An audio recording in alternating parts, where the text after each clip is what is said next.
Here on Cricbuzz Comm, less than 200 runs needed for India. Required rate 5.66. So should be walk in the park.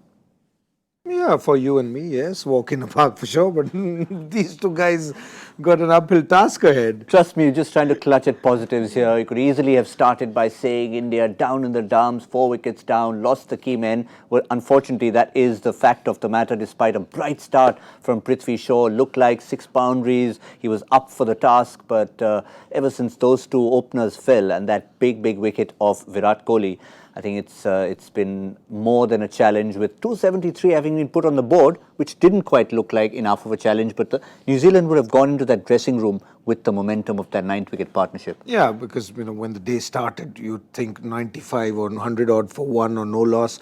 New Zealand should have got a lot more. And then what happened between 30 and 40 overs? India would have taken heart with it. But when they went into that dressing room, they would be not happy with what happened. And then certainly at this stage now the mood in that dressing room would start talking about, oh, those 50 runs and 70 runs. I hope that's not happening, but at least the guys who got out or the guys who are going to go in have to look at this game differently. Imagine if you had New Zealand all out for 210, you were 70 for 4, you'd say, oh, there's we'll get there easy. But now it's an uphill task. Now you can't make a single mistake. That's true, but again, they should take heart from the fact that with New Zealand were down on the dumps on the same surface, and with India's best bowlers up at the end, they came, they fought, and they took it to the end with a debutant in Kyle Jamieson, who's taken his batting form in with the ball and used his height well and troubled the team.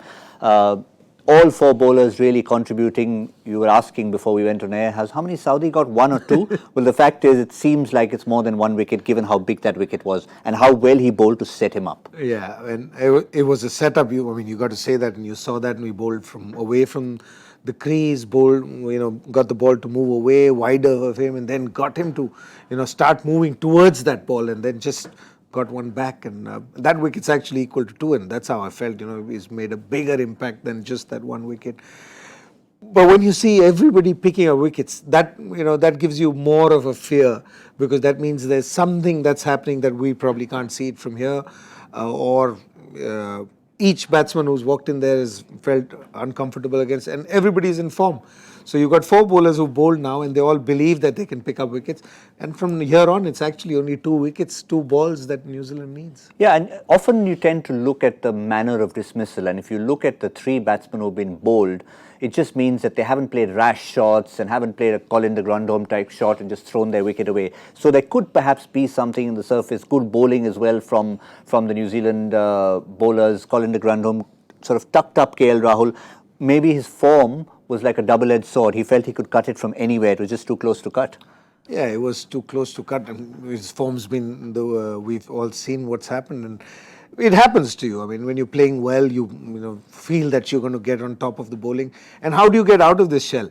I mean, it's easy. It's always said, and I, understand that, oh, just need to hold on. But when you just try and hold on, what happens is you miss out on bad balls as well. So it's a mix. You got to carry on actually playing the way you know. And luckily, the 2 guys are at the crease at the moment. I mean, Shreyash is playing beautifully. He's just carried on with wickets falling at the other end. He hasn't bothered about what's happening. And so is, Kedar Jadhav is of that kind as well. So the only hope that you have is actually to get back on top. And how do you get back on top? Not just holding your wicket. It's easier said than done. Holding your wicket, I always believe, yes, you have to hold your wicket in every game. Why just today? But if you just become too defensive, then even the bowlers, when they bowl a bad ball or odd ball that you could have scored off, that goes past. And that 1 ball is going to come anytime. So these 2 are the kind of guys that you actually want in there. The mindset that I'm talking, not the skill-wise, but mindset.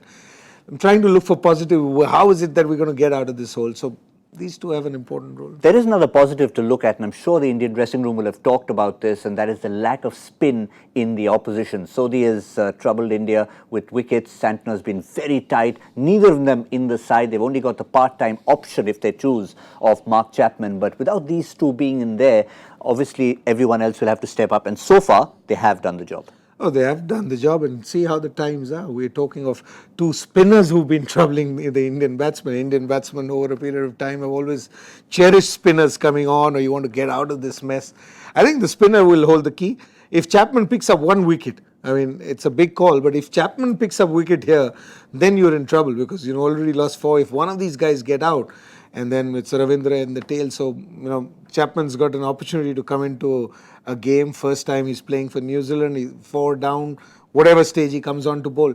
So he's got to bowl that one ball to win a game for New Zealand. So, but do you even think that they will give Chapman the option, given how the seamers are bowled, Neesham still to come, and everyone else there's been no weak link? There has been no weakling, absolutely. Neesham will bowl. Chapman will only come on if you have a partnership. If you keep losing wickets, you'd have to come back. The other positive or hope that I'm trying to look for things, how we can get out of this. Southee's bowled 6 overs. He's been sick. So he may not want to finish his overs. He may not be able to finish. He's gone off the field as well. So you will see Chapman, as soon as you have a partnership of about 30-40, the spinner will come on.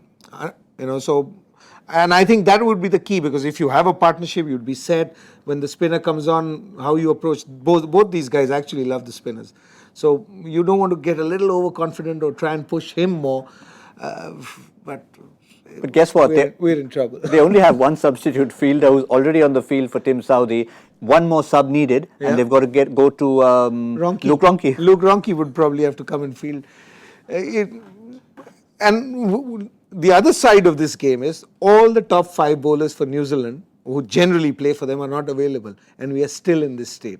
So it is a little worrying at the moment. It is worrying, but certainly a challenge, if you call it an opportunity, for the likes of Kedar Jadhav to really put their hand up along with Shreyas Iyer, who's coming off 100. He can get a back-to-back 100. Jadeja can still bat. So I think more than anything else, lose or win, it can be an opportunity for someone to put their hand up and say that we can do it when the chips were down.